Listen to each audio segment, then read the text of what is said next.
you could just have a side hustle and you can say, hey, I want to make an extra $3,000 a month. If you are skilled as an entrepreneur and you know how to sell a product and you can find a market that needs the product that you're about to sell, and you know basic principles like buy low, sell high, meaning you don't even have to make the dang product. You can go buy it over here, sell it over here. In finance, is a term for that. It's called arbitrage. Arbitrage is where I buy it over here and I sell it over here at a higher price. Literally, I buy bottles of water for $1 at the grocery store and I sell them at the airport for $8 a piece, whatever it is, right? Then you can supplement your income. So even if you love your job, you could still just say, well, instead of asking my boss for a raise, I'm going to give myself a raise because I'm the boss of me. Anyway, I'm the captain of my fate. I am the controller of my destiny. And in fact, when I saw this firsthand in my own experience when I was at Syracuse, um, academia is a really interesting place. I did not know when I thought in my head, I thought that scholars would be like these really wonderfully decent intellectual people that sat around and just theorized on really complex ideas. And good scholars do that. But instead, you have like a whole segment of super petty, like it's like some really, really super hyper intelligent 4 year olds.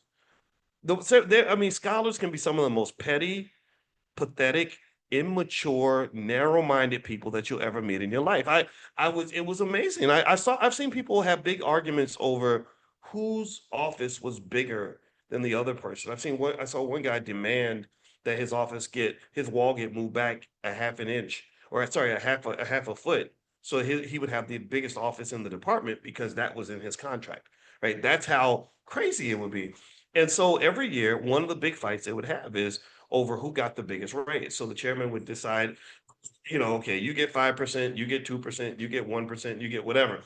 And they would fight like hell over who got the raise. And I went to my chairman, and he was a very nice man, named Peter Kovios. And I just said, you know, don't worry about it. You ain't got to give me a raise if you want or don't want to. I don't care. I'm not gonna go to meetings and fight people over 2%, 1%. And the reason I said that was because I had a side hustle. I mean, why the hell do I care if you're gonna give me a $3,000 a year raise when I'm making 30 grand a year, 40 grand a year, 100 grand a year on the side? I don't care. I'm like, I'm not gonna fight you over crumbs. And this is powerful because what skill sets give you. This is why it's important to have a standard and see growth up here. Is because when you are expansive in your thinking and you know what's really out there, you know the opportunities that exist for you, then you're not really going to fight people over crumbs. You're going to go from a scarcity mentality to an abundance mentality. And the scarcity mentality, that's what caused the Europeans to come over to Africa and assume that in order for me to get your resources, I got to kill everybody and make you into a slave. That scarcity mentality came from hundreds of years of scarcity, people killing each other for stupid reasons and just really ghetto behavior in Europe. Africa had an abundance mentality. So when you go from a scarcity mentality to an abundance mentality, you're not jealous of your brother just because he's doing well or making more money than you. If you have an abundance mentality, you don't feel somehow that you gotta fight people over nothing. I'm not gonna go shoot you over $50. I'm not even gonna shoot you over $5,000. I'll never shoot you. But you see you see this happening sometimes in our communities. Am I lying? You'll see somebody get shot over $100 in a dice game. That's a scarcity mentality.